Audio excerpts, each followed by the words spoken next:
අද යමුද මාත් එක්ක සාරි ගන්න. ඔයාලට අද මම පෙන්නන්නේ සාරි shopping vlog එකක්. බලන්නකෝ මේ වගේ ලස්සන බතික් සාරි වලට ඔයාලත් කැමතිද කියලා. බතික් සාරි විතරක් නෙමෙයි, තව එක එක ඩිසයින් වල එක එක මෙටීරියල් වල සාරි ගොඩක් මෙතන තියෙනවා. රෙඩිමේඩ් සාරි වගේම ඔයාලට ඕන මෙටීරියල් වලින් සාරි ඩිසයින් කරගන්නත් පුළුවන්. බලන්නකෝ මේ ලස්සන මෙටීරියල් ටික.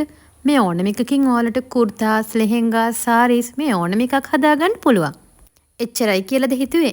නෑ අනේ මේ ඕනම සාරි එකකට සෙට් වෙන විදිහේ ජුවෙලරි. ඒ කියන්නේ ඉයරින්ග්ස්, නෙක්ලස්, බැංගල්ස් මේ හැම එකක්මත් ඔයාලට මේ ෂොප් එකෙන් ගන්න පුළුවන්. අන්ඩර් ස්කර්ට් එකේ ඉඳලා හෑන්ඩ් බෑග් එක වෙනකම්ම මේ ෂොප් එකේ තියෙනවා. හොඳම දේ ඒක නෙමෙයි. එයාලගෙන් ගන්න මෙටීරියල්ස් වලින් ඔයාලට ඕන ඩිසයින් එකට ඔයාලට සාරි ජැකට්, ලෙහෙංගා, කුර්තා මේ හැම දෙයක්ම මහගන්නත් පුළුවන්. මේ ෂොප් එක තියෙන්නේ ඔචට් shopping complex එකේ. ඒක තියෙන්නේ වැල්ලවත්ත සැවොයි සිනමා එකේ ඉස්සරහමයි. ඉතින් මේ shopping complex එකට ඇතුල් වෙනවත් එක්කම දකුණු පැත්තේ තියෙන පළවෙනි shop එක තමයි මේ.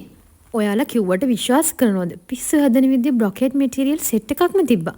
ඒ විතරක් දන්නේ ඔයාලට sarees වලට ඕන කරන මේ වගේ design ඕන තරම් ඔයාලට මේ shop එකෙන් ගන්න පුළුවන්. හොඳම දේ ඒක නෙමෙයි, කොහෙවත්ම දැකලා නැති විදිය design cartlon set එකකුත් තිබ්බානේ. මට නම් ඉතින් ඉන්දියාවට ගියා වගේ තමයි මේක ඇතුළට ගියාම. මාවරම ලස්සන material ගොඩක් තිබ්බේ. කැමති design එකක් මහගන්නත් පුළුවන්. ඉතින් මොකටද තැන් තැන් වල ඇවිදින්නේ? දීපම් සාරියකට ඔයාලත් අදම ගිහින් බලන්නකෝ.